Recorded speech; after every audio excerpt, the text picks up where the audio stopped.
ගජමුතු බිම්මල් වගා කිරීමට සූදානම් වන ඔබ එකතු කරගත් පිදුරු භාවිතා කරමින් වගාව සඳහා අවශ්‍ය වගා මාධ්‍ය සකසා ගත යුතුයි.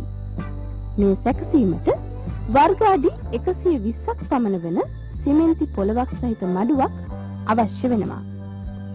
මුලින්ම මේ මඩුව ෆෝමලින් ද්‍රාවණයක් මගින් ජීවාණුහරණය කර ගැනීම අත්‍යවශ්‍යයි.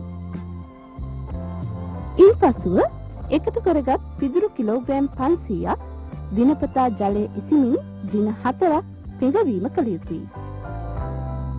මෙලෙස පෙඟ වූ පිදුරු සඳහා යූරියා කිලෝග්‍රෑම් 15.2ක්, හාල් නියුඩු හෝ තිරිඟු නියුඩු කිලෝග්‍රෑම් 34.5ක්, අලුහුණු කිලෝග්‍රෑම් 24.7ක් හා ට්‍රයි සුපර් ෆොස්ෆේට් කිලෝග්‍රෑම් 11.5ක් එක් කරමින් මිශ්‍ර කිරීම මීළඟ පියවරයි.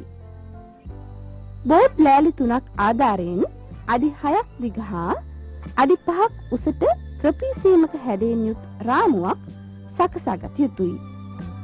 මේ රාමුව තුල තට්ටු වශයෙන් පිදුරු ගොඩ ගැසීම කළ යුතු වෙනවා.